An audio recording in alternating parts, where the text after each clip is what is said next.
اعوذ باللہ من الشیطان الرجیم بسم اللہ الرحمن الرحیم رب اشرح لی صدری ویسر لی امری واحلل عقدۃ من لسانی یفقہوا قولی رب یسر ولا تعسر واتمم بالخیر آمین یا رب العالمین۔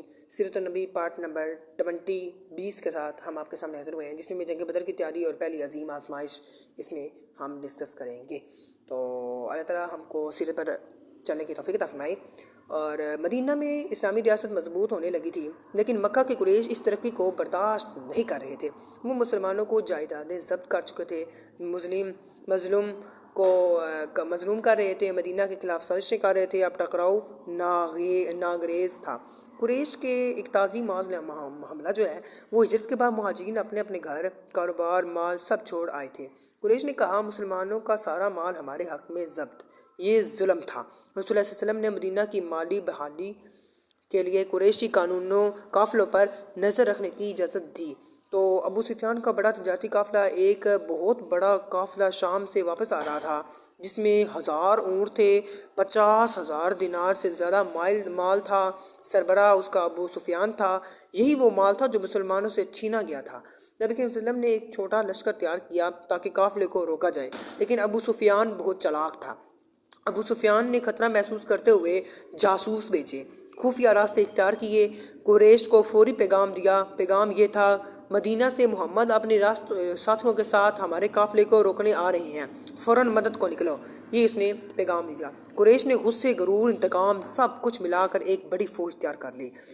مکہ سے فوج روانہ ہوئی، جس میں 1000 سپاہی قریشی لشکر میں شامل ہوئے، 1000 جنگجو تھے، 100 گھوڑے تھے اور 600 زرہ بختر بڑے سردار ابو جہل، عتبہ، شیبہ، امیہ بن خلف، یہ سب اس کے میں شامل تھے۔ ان کے دل میں ایک بہت ہی اہم بات تھی، ایک ہی بات تھی کہ مدینہ جا کر مسلمانوں کو ختم کر دو۔ یہ مکہ کا پہلا اعلان جنگ تھا۔ نبی کریم صلی اللہ علیہ وسلم نے مشورہ کیا۔ اس میں مسلمانوں کی جو تیاری تھی اس میں صرف 313 افراد شامل تھے۔ نبی کریم صلی اللہ علیہ وسلم نے مشورہ دیا، فوج آ رہی ہے لیکن ہم لڑنے نہیں نکلے تھے، اب کیا کریں؟ مہاجرین نے کہا کہ یا رسول اللہ صلی اللہ علیہ وسلم، ہم آپ کے ساتھ ہیں، جو حکم دیں گے مانیں گے۔ انصار نے بھی کھڑے ہو کر کہا، یا رسول اللہ، ہم آپ سے وہی کہیں گے جو موسیٰ اور ان کی قوم نے نہیں کہا تھا، آپ جہاں چاہیں ہمیں لے چلیں۔ اب آخر کار رسول اللہ نے فیصلہ کیا کہ 313 جانباز بدر کی طرف روانہ ہوں گے۔ تو مسلمانوں کے حالات بہت کمزور فوج تھی ان کی۔ مسلمانوں کے پاس صرف 2 گھوڑے تھے، 70 اونٹ تھے، ہتھیار بہت کم تھے، اکثر صحابہ اکرام کے پاس ذرا تک نہیں تھی، کھانا بھی نہیں تھا۔ سارا انحصار اللہ پر تھا۔ یہ اللہ پر توکل کا سب سے بڑا امتحان تھا۔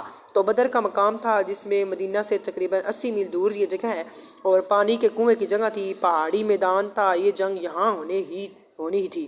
تو رات کا لمحہ تھا، نبی صلی اللہ علیہ وسلم نے دعا کی۔ مسلمان کمزور تھے، قریش طاقتور تھے۔